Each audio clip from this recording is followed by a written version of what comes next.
الحمدللہ رب العالمین والصلاة والسلام علی سید الانبیاء والمرسلین اما بعد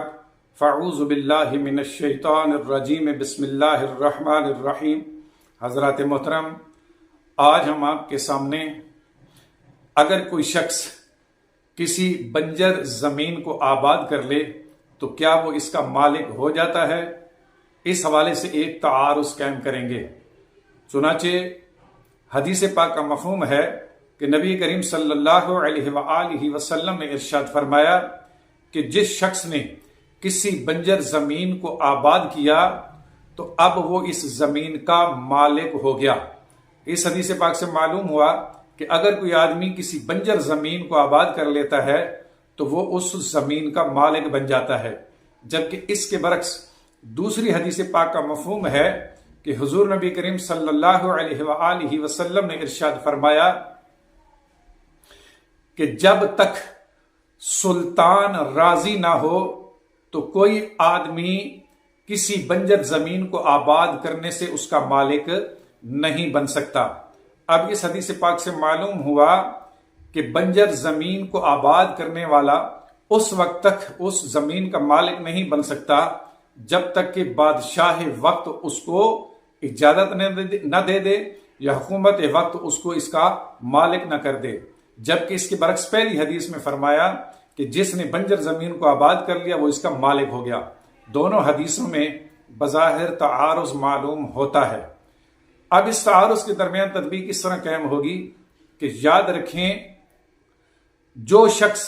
کسی بنجر زمین کو آباد کر لے اور پھر حکومت وقت اس کو اس کی اجازت بھی دے دے اور اس کو اس کا مالک بھی بنا دے تو تب آدمی اس زمین کا مالک بنے گا، جیسا کہ دوسری حدیث پاک میں بیان ہوا۔ اور جس حدیث میں حضور نے فرمایا کہ جس نے بنجر زمین کو آباد کر لیا وہ اس کا مالک ہے، تو اس حدیث پاک کا مطلب یہ ہے کہ چونکہ بنجر زمین کو آباد کرنے کا حضور علیہ الصلوۃ والسلام نے حکم فرمایا کہ جس نے بنجر کو آباد کر لیا وہ اس کا مالک بن گیا، تو چونکہ حضور نبی کریم صلی اللہ علیہ وآلہ وسلم اس وقت کے سلطان تھے، اور جب سلطان یہ کہہ رہا ہے کہ جس نے بنجر زمین کو آباد کر لیا وہ اس کا مالک ہے، تو گویا کہ آدمی نے بنجر زمین کو آباد کیا اور اس زمین کو آباد کرنے کے بعد حاکم وقت یعنی حضور علیہ الصلوۃ والسلام نے اس کو اس کی اجازت دی، تو گویا سلطان اب اس بات پر راضی ہے کہ وہ اس زمین کا مالک ہو جائے، تو لہذا اس وجہ سے وہ بنجر زمین کو آباد کرنے والا اس زمین کا مالک بنا، کیونکہ حضور نے اس کو اجازت دے کر اس کو گویا کہ اس رقبے کا مالک کر دیا، کیونکہ حضور اپنے دور کے سلطان تھے۔ اب اس حدیث پاک کا مطلب یہ نہیں کہ کوئی آدمی کسی بنجر زمین کو آباد کر لے اور حکومت اس سے راضی بھی نہ ہو اور وہ اس کا مالک بن جائے، تو یہ ایسا ممکن نہیں ہے، کیونکہ جتنی بھی زمین ہے اگر اس کا کوئی شخصی مالک نہیں تو وہ حکومت وقت کی زمین ہے، اور حکومت وقت کے مالک کرنے سے کوئی بھی آدمی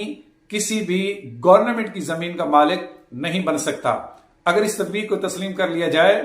تو احادیث کے درمیان تعارض بھی ختم ہو جائے گا اور اس حل کے بعد اختلاف بھی ختم ہو جائے گا۔